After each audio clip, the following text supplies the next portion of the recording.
أعوذ بالله السميع العليم من الشيطان الرجيم من حمزه ونفخه ونفثه بسم الله الرحمن الرحيم آٹھواں پارہ سورہ الاعراف آٹھواں پارہ سورہ الاعراف کا 7واں رکوع ہے۔ آٹھواں پارہ جو ہے اس کا یہ 14واں رکوع ہے، اور سورہ الاعراف جو ہے اس کی آیت نمبر 54 ہے۔ اس سے قبل جو آیات کل ہم نے پڑھی تھیں ان آیات کے اندر یہ بات بیان ہوئی تھی، اللہ تعالیٰ نے اپنا دین پہنچا کر کے اور تحریری صورت میں قرآن کی صورت میں دے کر کے نبی کے ذریعے سمجھا کر کے قوموں پر حجت قائم کر دی، تاکہ جو ماننے والا وہ یہ نہ کہے کہ اس کے پاس کوئی عذر نہ رہے کہ مجھے تو پتہ ہی نہیں چلا ورنہ میں بھی مان لیتا، میں بھی اپنا لیتا۔ اللہ نے یہ عذر بہانہ ختم کر دیا، حجت قائم کر دی۔ تو میں اس کے باوجود بھی جو ضدی ہٹ درم ہے، کیونکہ اب اس کے بعد یہ کہنا کہ سانو سمجھ نہیں آئی، ہم تک پہنچا نہیں، یہ تو مک گیا، تو اس کے بعد رہ جاتے ہیں ضدی اور ہٹ درم طبقہ۔ فرمایا اب وہ پھر بھی نہیں نہ مانتے، تو اس کا مطلب ہے کہ وہ منتظر ہیں کہ پھر اللہ کا عذاب جو ہے وہ ان کو ہلاک کر دے، تو وہ تو آنا ہی آنا ہے۔ پھر پچھتائیں گے قیامت والے دن، کاش یا تو کوئی ہمیں بخشوا لے، تو یا پھر اللہ دنیا واپس بھیج دے۔ دو تمنائیں ہوں گی، یا کوئی سفارش کر کے ہمیں بخشوا لے، تو یا پھر اللہ دنیا میں واپس بھیج دے تاکہ دوبارہ، لیکن یہ دونوں کام ہی وہاں ممکن نہیں۔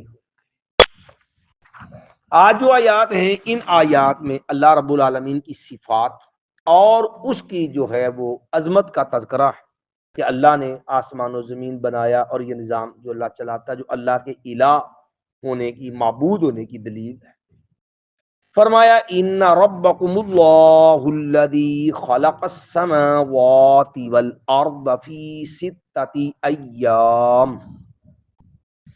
ان ربکم اللہ، بے شک تمہارا رب اللہ ہے۔ رب کہتے ہیں پالنے والے کو، تمہارا رب اللہ ہے جو تمہاری ساری ضرورتیں پوری کرتا ہے۔ اور اس رب کی پہچان کیا ہے؟ الذی خلق السماوات والارض، اس نے پیدا کیا آسمانوں کو اور زمین۔ تو جس زمین پہ رہتے ہو، جس آسمان سے باہر سورج چاند، جو تمہاری زندگی کا معاملہ ہے، ساری چیزوں کا مالک وہ پیدا کرنے والا ہے۔ تو لہذا پھر بندگی بات کا حقدار کون ہے؟ جس نے پیدا کیا ہے، عبادت کا حقدار بھی وہی ہے۔ فرمایا پیدا بھی کیا فی ستۃ ایام، 6 دنوں کے اندر۔ اب 6 دن میں اللہ چاہتا تو اللہ کے لیے تو مشکل ہی کوئی نہیں نا، اللہ چاہتا تو وہ ایک کہتا کن ہو جا بھائی، ہو جا، کیونکہ اللہ نے فرمایا اللہ قدرت یہ ہے، انما امرہ اذا اراد شیئا ان یقول له کن فیکون۔ جب اللہ تعالیٰ کسی کام کا ارادہ کر لیتا نا کہ کرنا ہے، تو اللہ کہتا ہو، تو یہ اللہ کا کلام ہے، فیکون، وہ مخلوق بن جاتی، وہ ہو جاتی۔ لیکن اللہ کی حکمت کا تقاضا یہ تھا کہ اللہ تعالیٰ نے 6 دنوں کے اندر یہ آسمان و زمین بنائے۔ اب 6 دن کون سے؟ ہمارے دنیا والے 6 دن، یا جو اللہ کے ہاں 6 دن، کون سے دن مراد؟ اب یہ وضاحت یہاں ہے۔ ویسے احادیث میں اتنا کہ اتوار کے دن سے اللہ تعالیٰ، اتوار والے دن جو ہے اللہ تعالیٰ نے سب سے پہلی چیز جو بنائی وہ اتوار والا دن تھا، جہاں سے مخلوق کی اللہ نے ابتدا کی۔ پہلا دن اتوار، دوسرا سوار، تیسرا منگل، چوتھا بدھ، پانچواں جمعرات، چھٹا جمعہ، یعنی یہ 6 دن میں اتوار سے تخلیق شروع ہوئی، جمعے کو مکمل ہوگی۔ اس سے تو وضاحت یوں لگتا ہے کہ یہ دنیا کے دنوں کا اندازہ ہے۔ ویسے رب کے ہاں لیکن ان دنوں کے لیے 2 چیزیں ہیں، ان دنوں کا حساب تو ہوتا نا کہ سورج اور آسمان و زمین سے، لیکن اللہ نے تو ابھی آسمان زمین تو پیدا کرنے ہیں، آسمان زمین بنے گے تو سورج بنا، یہ تو بات کی ہے۔ اس لیے بعض اہل یہ بھی کہتے ہیں کہ یہ دن جو ہے وہ اللہ تعالیٰ کے ہاں جو دن ہے اس کے اعتبار سے ہے۔ بہرحال متبادر جو سمجھ آتا ہے وہ یہی ہے کہ یہ دنیا کے اعتبار سے جو دن ہے، ورنہ اللہ کے ہاں ایک دن کی مقدار 1000 سال ہے، جیسا کہ اللہ تعالیٰ نے قرآن مجید میں سورہ حج میں فرمایا وَإِنَّ يَوْمًا عِندَ رَبِّكَ كَأَلْفِ سَنَةٍ مِّمَّا تَعُدُّونَ، اور تیرے رب کے ہاں ایک دن 1000 سال کا ہوتا ہے جو تم شمار کرتے ہو، تمہارے دنوں کی جو گنتی نا اس کے حساب سے رب کے ہاں دن 1000 سال کا ہوتا ہے۔ یہاں ایک وہ علمی بات بھی یاد آ گئی، وہ بھی چلو فائدہ ہو جائے گا۔ مرزیت رات نا عیسیٰ علیہ السلام کے دنیا میں واپس آنے کا انکار کرتے ہیں، کیونکہ انہوں نے مرزا قادیانی کو مسیح بنانا ہوتا، تو کہیں دے جی عیسیٰ علیہ السلام عرصہ ہو گیا اللہ کو گئے نے، وہ بندے دی عمر تے 50 60 سال 70 سال تے بندہ بڈھا ہو جائے، انہیں لمبے عرصے تے گیا عیسیٰ علیہ السلام چاہ رہے انہوں نے وڈیرے ایڈے ہونے آگے نہ کرنا کی ایڈا وڈیرا۔ وہ ایک اہل علم نے بڑا شاندار جواب دیا، انہیں کیا جی بڑی مادت نہ تانوں قرآن سمجھ نہیں عیسیٰ علیہ السلام مینوں دسو کہندا جی 2 دن چ بندہ بڈھا ہو جاندا، کہندا جی نہیں، تو انہیں کہتے عیسیٰ علیہ السلام تو اجے گیا دوجا دن ہے،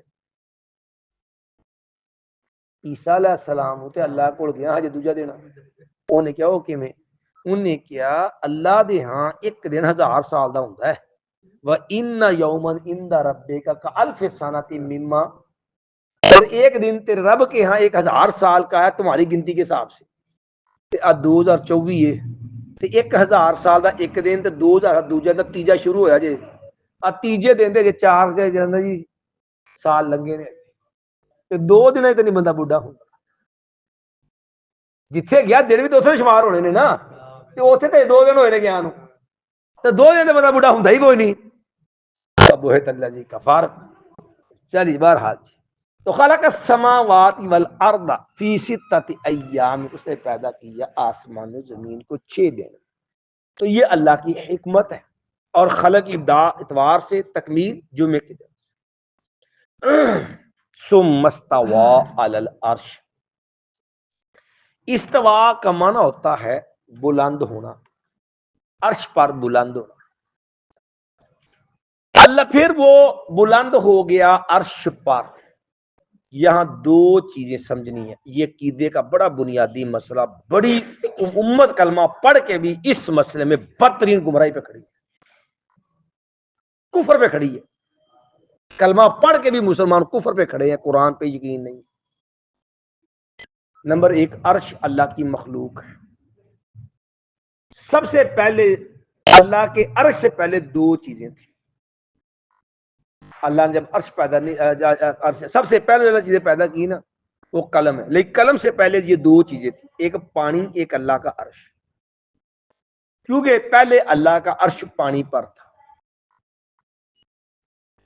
کیونکہ جو آسمان و زمین نہیں بنا تو اللہ تعالیٰ جو ہے وہ معدوم میں تھا، کہاں تھا اللہ بے کی اللہ جانتا، اور کس طرح تھا وہ کیفیت اللہ نے بیان نہیں۔ اس کے بعد عرش اللہ کا پانی پر تھا، اللہ نے پھر آسمان پیدا کیے، 7 آسمان پھر جنتیں، اللہ نے اللہ کا عرش 7 آسمانوں سے اوپر، عرش جو 7 آسمان اوپر جنتوں میں سے اعلیٰ جنت جنت الفردوس، اور جنت الفردوس کے اوپر اللہ کا عرش ہے، اور اتنا بڑا ہے کہ نبی علیہ السلام نے 7 آسمان اللہ کے عرش کے سامنے ایسے ہیں جس طرح کے کھلے میدان میں 7 رنگ پڑے ہوں، 7 کڑے چھوٹے چھوٹے پڑے، ان آسمانوں کی حیثیت اللہ کے عرش کے مقابلے میں رنگ کی ہے۔ اللہ تعالیٰ 7 آسمانوں پر جہت علو میں ہے، بلندی میں ہے۔ اب یہ اللہ قرآن مجید میں اللہ نے 7 مقام پر یہ عقیدہ سمجھایا، ثم استوى علی العرش، اور ایک مقام ہے الرحمن علی العرش استوى، وہ 8واں مقام ہے، 8 مقام پہ قرآن یہ عقیدہ بیان۔ اللہ تعالیٰ کے لیے کسی قسم کی مثال نہیں بیان ہو سکتی، یہ صفات کا مسئلہ، یہ بنیادی سمجھ۔ اللہ تعالیٰ کی ذات بے مثل بے مثال ہے. دلیل اللہ کے قرآن میں، اللہ نے اپنے قرآن میں فرمایا لیسا کمثلہ شیء، اللہ کی مثل کائنات میں کوئی چیز نہیں. وہ السمیع البصیر، اللہ کی مثل کوئی نہیں. کیوں؟ مثل جس اس کی ہوتی ہے جس جیسا کوئی ہو. تو جب اللہ جیسا کوئی ہے تو پھر اللہ کی مثال بھی نہیں، اللہ کی صفات. اس لیے اللہ کے لیے مثال بیان کرنا حرام ہے. ہمارے ہاں دو طبقیاں، دیوبندی بھی بریلوی بھی ایسے شمار ہوتے ہیں، دونوں ہی اس عقیدے کے منکر ہیں کہ اللہ عرش پہ. اس لیے ہم نے یہ بات چھیڑی ہے کہ عام سادہ لوگ عام بیچاری کو تو پتہ ہی نہیں نہ ہوتا، وہ تو اس کو آپ بتائیں وہ کبھی بھی انکار نہیں کرے گا. کیوں؟ انہیں مولویوں کی گھومن کی ایریا نہیں دیکھی. وہ ایک سادہ مسلمان ہے تو دیوبندی اس بیچارے کو پتہ اللہ نے قرآن کا برحق ہے، لیکن جب وہ گھومن کے ایریا والے پہ چکر پائے گا وہ بیچارہ پریشان ہو جائے گا. پھر کی کرنے گے ہوں سمجھاؤ والے دو طرح، وہ کہنے گے ویکھو اللہ عرش تے نہیں ہے. یہ تسی لفظ سنے آئے گا کہ جی اللہ تعالی لا مقام ہے. اچھا جی یہ لا مقام کیا ہوتا ہے؟ سارے بچیاں نوں بھی سکولاں وچ یہی کفر پڑھایا جاتا ہے. حمد باری تعالی چیپٹر ہوندا ہے، کتاب جو عنوان تھا حمد باری تعالی، نام رکھیا اللہ دی تعریف تے پڑھاونا ہے رب دا کفر. کی پڑھاوندے نے؟ تو مکان لا مکان ہے، تو مکان لا مکان ہے کہ اللہ تیری جگہ ایسی، تیری جگہ ہی کوئی نہیں. سبھی جگہ کیوں نہیں؟ قرآن نے جگہ بیان کی ہے. الرحمن علی العرش استوى، رب رحمان عرش پر بلند ہے. اور عرش کہاں ہے؟ ساتوں آسمانوں سے اوپر، جنتوں کے اوپر، جب پھر دو سے اوپر. تو کہاں کیوں نہیں ہے رب کے لیے؟ اور رب کے لیے جہت بھی ہے تو لا مکان کیسے ہو گیا؟ اب یہ فلسفہ بھی سمجھ لے، تھوڑا سا سوکھا ہے کہ لا مکان کا کی مطلب ہے. یہ بھی ایک رب کے ساتھ انکار، کفر کا ایک انداز ہے. کہتے لا مکان کا مطلب ہے اللہ تعالی جہت تو پاک. جہت کا مطلب ہوتا ہے جہت کہتے بھی اللہ اتے ہے، کہتے نہیں یہ فوق ہو گئے. اللہ تھلے ہے، کہتے نہیں. کہتے جی اللہ سجے ہے، کہتے نہیں. اللہ کھبے ہے، نہیں. اللہ سامنے ہے، کہتے نہیں. اللہ پیچھے ہے، کہتے نہیں. یہ 6 جہتیں ہیں، اوپر نیچے دائیں بائیں سامنے پیچھے. یہ کہتے ہیں 6 جہتاں نے. اللہ جہتے ستا سے پاک ہے، نہ اتے نہ تھلے نہ سجے نہ کھبے نہ سامنے نہ پیچھے. تے ہے کتے پھر؟ یعنی اللہ دے انکار دا یہ بھی ایک طریقہ، اللہ کتے بھی نہیں، نہ اتے نہ تھلے نہ سجے نہ کھبے نہ اگے نہ پیچھے. ویسے کہہ دو کوئی نہیں، ایڈا ایڈا تکلف جو کیتا ہے. قرآن نے جو سمجھایا ثم استوى علی العرش، پھر اللہ بلند ہو کس پہ؟ عرش پہ. کیسے ہے؟ 4 چیزیں یہاں سے میں رکھنی ہے. نمبر 1، قرآن نے کہا استوا، اللہ بلند ہے. کہاں پر؟ عرش پر. اللہ کا عرش پہ بلند ہونا برحق، اس پہ ایمان لانا فرض. اس کا انکار کفر ہے. کیوں؟ قرآن دی آیت ہے. اور نمبر 4، اس کی مثال بیان کرنا حرام ہے. کیویں ہے؟ جی ساڈے کہندے نے ہن انکار دی وجہ کی بناوندے نے. میں نے یہ دروگے والے چوک میں مولوی سید سے تھا، فوت ہو گیا، فیصل آباد کا، مناظر تھا بریلی مذہب کا. میں نے کانٹیکٹ سنا کھڑو، کہنے لگا کہندا ویکھو جی بھابی آندے نے اللہ عرش ہوتے ہے. مسئلے کو پہلے نا فرقہ واریت پہ لائیں گے تاکہ نا انکار کروانا سوکھا ہو جائے نا. یہ نہیں بتائیں قرآن کیا کہتا ہے، پہلے فرقہ واریت کا رنگ دیں گے اس کو تاکہ نا انکار کرنا آسان ہو جائے لوگوں کو. یہ مسئلہ بھابی سنی کا نہیں ہے، یہ اسلام اور کفر کا مسئلہ ہے. یہ بھی سمجھے ہماری بات. کہنے لگا دیکھو میں سٹیج ہے نا تو وہ ٹرالا لگا ہوا تھا، ٹرالے کو سٹیج بنایا تھا بڑا. کہنا میں سٹیج تے کھڑا. اچھا دسو میں وڈا کہ سٹیج وڈا؟ ظاہر بات ہے مولوی 5 5.5 فٹ دا تے ٹرالا جڑا وہ 20 فٹ دا. وہاں تو یہی کہنا جی مولوی صاحب ٹرالا وڈا ہے. وہ کہندا جی پھر یہ منیے اللہ عرش ہوتے ہے تو پھر مانا ہویا کہ اللہ چھوٹا ہے تے عرش وڈا ہے. نعوذ باللہ من ذالک. اللہ چھوٹا ہے، پھر کہندا پھر تے اللہ اکبر کہنا غلط ہو گیا. ہوں اس بیماری کی یہی بات لیاس مولوی لیاس کو من دیوبندی مناظر بنیا پھر رہا. اس بدبخت نے بھی کہنے لگا کہندا اے کہندے نے جی کہ اللہ عرش دے اوتے. کہندا بڑی مزین کرسی تے بیٹھا ਕਹਿੰਦਾ ਮੈਂ ਕੁਰਸੀ ਤੇ ਬੈਠਾ, ਹੁਣ ਕਹਿੰਦਾ ਵੇਖੋ ਮੇਰੇ ਸਿਰ ਤੇ ਵੀ ਕੁਰਸੀ, ਪਿੱਛੇ ਵੀ ਕੁਰਸੀ, ਮੈਂ ਕੁਰਸੀ ਦੇ ਅੰਦਰ। ਕਹਿੰਦਾ ਜੇ ਇਹ ਮੰਨੀਏ کہ اللہ عرش تے ہے، دا مطلب ہے کہ اللہ دی ذات کرسی دے اندر عرش سما گئی، پھر عرش بڑا ہویا تے اللہ کی ہویا چھوٹا۔ ہن دونوں مثالاں نوں سامنے رکھو کہ قوم دا بیڑا گرک کتھوں ہویا، دو مولویاں دا، دو فرقیاں دا۔ بندے نوں بنایا رب تے کرسی تے سٹیج نوں بنایا عرش، مثالاں دوویں آ گئیاں۔ تے قرآن نے کی سمجھائی سی گل کہ لیس کمثلہ شیء، اللہ دی مثل کوئی چیز، تے انہاں نے بندے نوں اللہ دی مثل بنایا تے اپنے سٹیج تے کرسی نوں عرش دی مثل بنایا۔ جب قرآن نے جو ضابطہ سمجھایا وہ ضابطہ توڑ دیا، یہ بنیاد بنی ہے کفر کی۔ تو اللہ نے اپنا طریقہ سمجھایا کہ اللہ کی ذات بے مثل بے مثال ہے، جب وہ اس کی مثال ہی کوئی نہیں ہے تے اللہ نو بندہ بنا چھڈیا جے، عرش نو سٹیج تے کرسی بنا چھڈیا جے، تو بڑا کفر کیڑا ہونا جے؟ ٹھیک ہے، تو اس لیے اللہ بھی ذات ساتوں آسمانوں سے اوپر عرش معلیٰ پر ہے، اس کا علم، اس کی قدرت، اس کا سننا، اس کا دیکھنا ہر جگہ پہ ہے۔ وہ ہر وقت سنتا ہے، ہر جگہ سنتا ہے، ہر ایک کی سنتا ہے، ہر ایک کو دیکھتا ہے، ہر چیز میں اس کی قدرت ہے۔ کوئی چیز اس کے علم سے، اس کے دیکھنے سے، سننے سے، اس کے جو ہے وہ جو ہے کسی دیکھنے سننے قدرت سے باہر اس کا قدرت ہر چیز کو۔ اس لیے عقیدے کے اندر یہ اسپیشل یہ مسئلہ ہے۔ قرآن میں 7 مقام تے اللہ نے مسئلہ سمجھایا، کیڑی سیدھی گل ہے، لیکن لوگ اس مسئلے کفر تے کرے کی یہی عقلی پگوڑے نے، عقلی موش گافیاں نے بیڑا گرکایا۔ عباسی دور وچ نا جدوں فلسفے دی کتاباں نوں عربی چ ترجمہ کیتا ٹرانسلیٹ، پھر وہ ہن فلسفہ سارا ہی عقل تے کھلوتا ہوندا، اوتھے جڑا جی اے گل نوں ادھر ملاؤ، اے کڑی انج ملاؤ تے اے بندا ہے، وہ سارا کڑیاں ملا کے نتیجہ کرنا ہوندا ہے۔ مثلا جی اگر بندہ رات چور رات نو گھومدے نے، اے فلانا بندہ بھی رات نو گھومدا ہے، تو نتیجہ کی نکلیا کہ فلانا کی ہے؟ چور ہے۔ یہ ہوتے ہیں فلسفیانہ انداز، کڑیاں ملا کے نتیجہ۔ ہوں عقیدے کو بھی ان فلسفیانہ موش گافیوں کے اندر ڈال دیا، نتیجہ تن عوام نو کہ یہ منیے تو پھر اللہ تعالیٰ تے اے ہو گیا، تو پھر بندہ عرش انج بن جائے۔ تو بھئی یہ مثالیں رب کے لیے جائز ہی نہیں ہے۔ تیری میری عقل اللہ کی ذات کا ادراک کر لے گی کیسے؟ اور رب کے علم کا ادراک نہیں ہے۔ پوری کائنات نبی موسیٰ علیہ السلام و خضر علیہ السلام کے ساتھ ہے نا، تو ایک پرندے نے چونچ میں پانی لیا نا، تو موسیٰ علیہ السلام کو وہ علم جو تھا وہ خضر کے پاس نہیں تھا، خضر علیہ السلام کا جو خضر علیہ السلام کے پاس تھا موسیٰ علیہ السلام کا نہیں تھا۔ تو موسیٰ علیہ السلام کو اس موقع پر خضر علیہ السلام نے کہا تھا کہ موسیٰ علیہ السلام آپ کا علم میرا علم کل کائنات کا علم ملا کے بھی رب کے علم کے مقابلے میں یہ صیت بھی نہیں ہے جو چونچ میں پانی اور سمندر کی صیت۔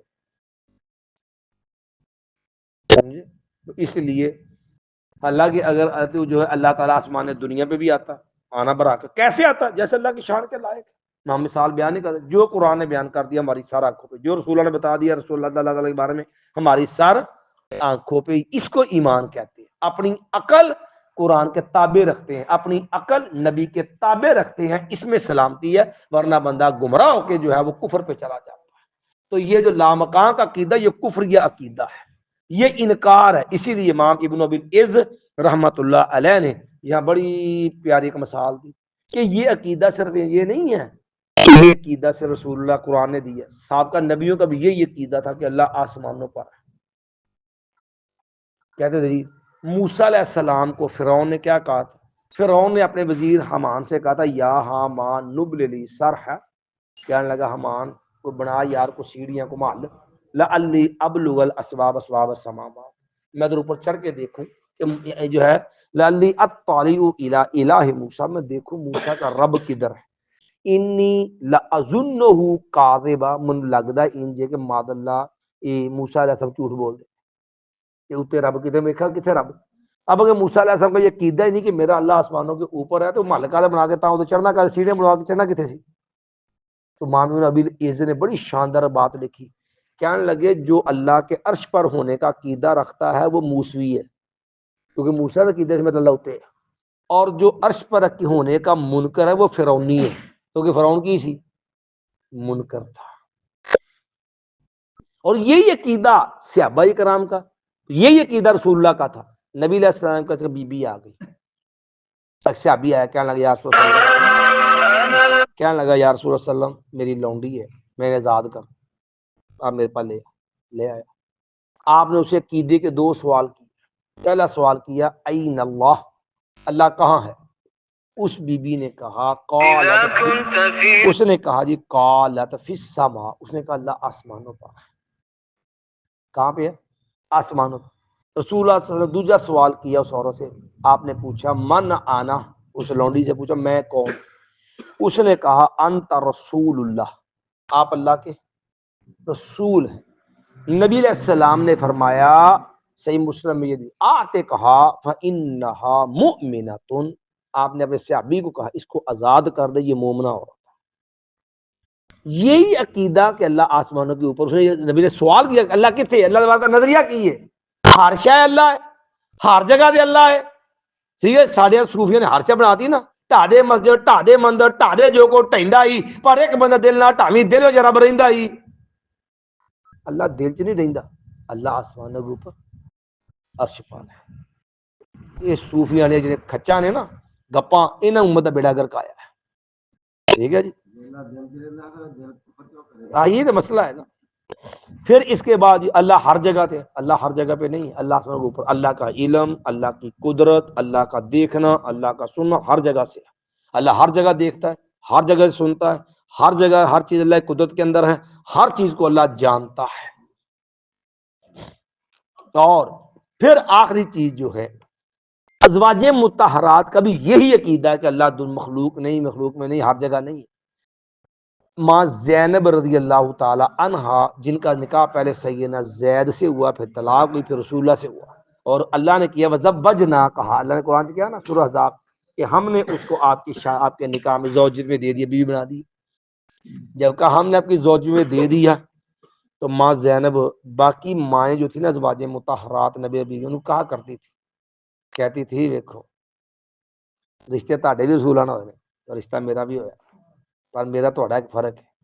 میں زوجہ کنہ احالی کنہ وزوجنی اللہ من فوق سبع سماوات. تہاڈے نکاح، تہاڈیاں شادیاں کی تہاڈے رشتہ داراں نے، تہاڈیاں شادیاں رسول اللہ نے کیتیاں تہاڈے رشتہ داراں نے، میری شادی کی میرے رب نے 7 آسمانوں کے اوپر سے. کہ میرا یہ شرف ہے. تو اس لیے یہ عقیدہ جو ہے اس کو اچھے انداز سمجھنا چاہیے. یہ جو ہمارے ہیں نا کہ ہر چیز اللہ ہے، ہر جگہ اللہ ہے، ہر شے دے اندر اللہ ہے. ٹھیک ہے جی، بندہ جو ظاہر سے بندہ ہے، باطن چ اللہ ہے. ٹھیک ہے، یہ جو کفریہ عقیدے ہیں نا لوگوں کے بنائے ہوئے، اور پھر بات ہر شے اللہ ہے، ہر چیز اللہ ہے. ٹھیک ہے، تو یہ ساری چیزیں باطل ہیں، یہ قرآن کے خلاف ہے. اور قرآن کی یہ بات ایک بڑا بنیادی مرکزی عقیدہ ہے جس کے اوپر بڑے بڑے ظلم لوگوں نے کیے پھر محدثین پر. ایک بار پھر ترجمہ دورا ان ربکم اللہ الذی خلق السماوات والارض، بے شک تمہارا رب اللہ ہے اور اللہ وہ ذات ہے خلق السماوات والارض فی 6 ایام، اس نے پیدا کیا آسمان و زمین کو 6 دن میں. ثم استوى علی العرش، پھر وہ بلند ہو گیا عرش پر. سبحانک اشہد ان لا الہ الا انت استغفرک و اتوب الیک.